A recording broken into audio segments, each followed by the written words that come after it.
Hello. Today we'll be taking a look at how assembly can create personal assets for Pixite's amazing new app, Zinnia. Zinnia is your creative journal.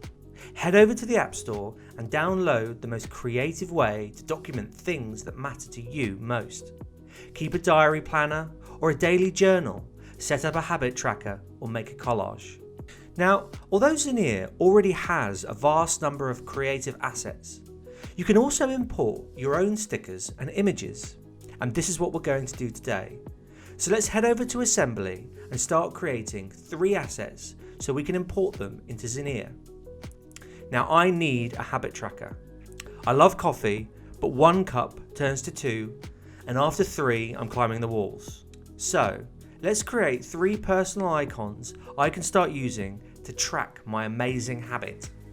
This tutorial is at a beginner level, so if you are a Zinnia user and you're new to Assembly, this is a great introduction to Pixite's other apps. Assembly is a vector-based design app. We will be taking a selection of simple shapes and strokes and combining them to make our icons. Let's start by creating a coffee bean. At the bottom you will see our shape drawer. Let's head over to our basic shapes and select a circle. Tap on the circle to reveal the bounding box. Hold down on one of the tiny squares to change the shape of our circle. Now, let's head over to the stroke drawer and select a wavy line. Strokes are simply lines that we can change the thickness of. Once you've moved this into place, on the right hand side you will see some icons. Tap on this one to duplicate our line and move to the side. Let's select all our shapes by holding down our finger or pen on the canvas and drawing over them. Now let's head over to Styles. With our shapes selected, let's reduce the fill color and increase the stroke thickness. We can also change the color of our lines. Let's quickly change the angle of our shape and add a background. We can just head over again to the basic shapes drawer and grab ourselves a hexagon. Once we are happy with the shape colors, we can now save this to our stickers. Simply swipe to the very end of our shape drawer and you'll see a plus. Select our shape, tap on the plus, and we've saved it. Next, we're going to create a coffee cup and saucer.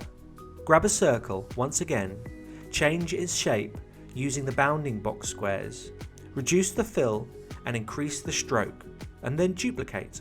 With the duplicated circle overlaid exactly on top of our first circle, we're going to manipulate the shape by using the point editing mode. Select the shape, and by tapping on these points we can move them down to create a new shape. You can also use these Bezier handles to increase or decrease the curvature of our point. Let's increase this so it looks like the bottom of our coffee cup. We only need 3 more shapes, so let's head over to the shape drawer and grab these 2 strokes. This one will represent the liquid on the top of our coffee cup, and this one will represent our handle. All I'm doing is repeating the process we just did by rescaling and moving our points. Let's duplicate our circle again and increase its size. Head over to the point editing mode, and by tapping on the lines we can add new points and also delete parts of our lines. This is super useful, as you can see it's created the shape of our saucer. Our final shape is again our hexagon. Let's change the colours to match our first shape and also the thicknesses. Once we're happy, let's add to our stickers. Our final icon will be our latte mug. Let's start with this shape. Rotate it round and increase its size. Now let's grab this oval shape and place it at the bottom, matching the width of our first shape. Duplicate it, increase its size and move it to the top. Duplicate that so it looks a bit like a lid. Select the main shape and the bottom oval and tap here. This is our Boolean functionality.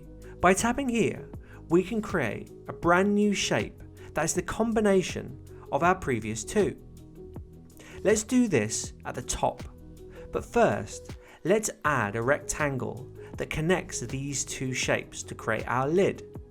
Select them all, tap on our Boolean functionality and then combine. Let's duplicate this new shape, decrease its size to create the top of our lid. Once we have reduced our fill colour and increased our stroke, you can see this is looking pretty messy. So let's do what we did before.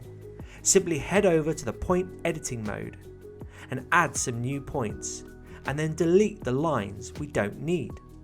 Finally, let's add a hole at the top, change the colour of our lines and also add our hexagon background, and simply save this to our stickers.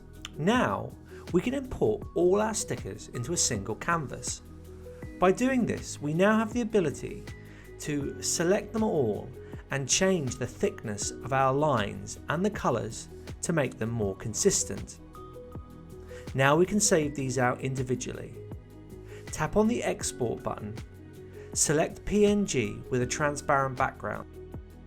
Just a quick note, I made a bit of a mistake here by not increasing the image size to fill our canvas, which I suggest you do. Now let's head over to Zinnia.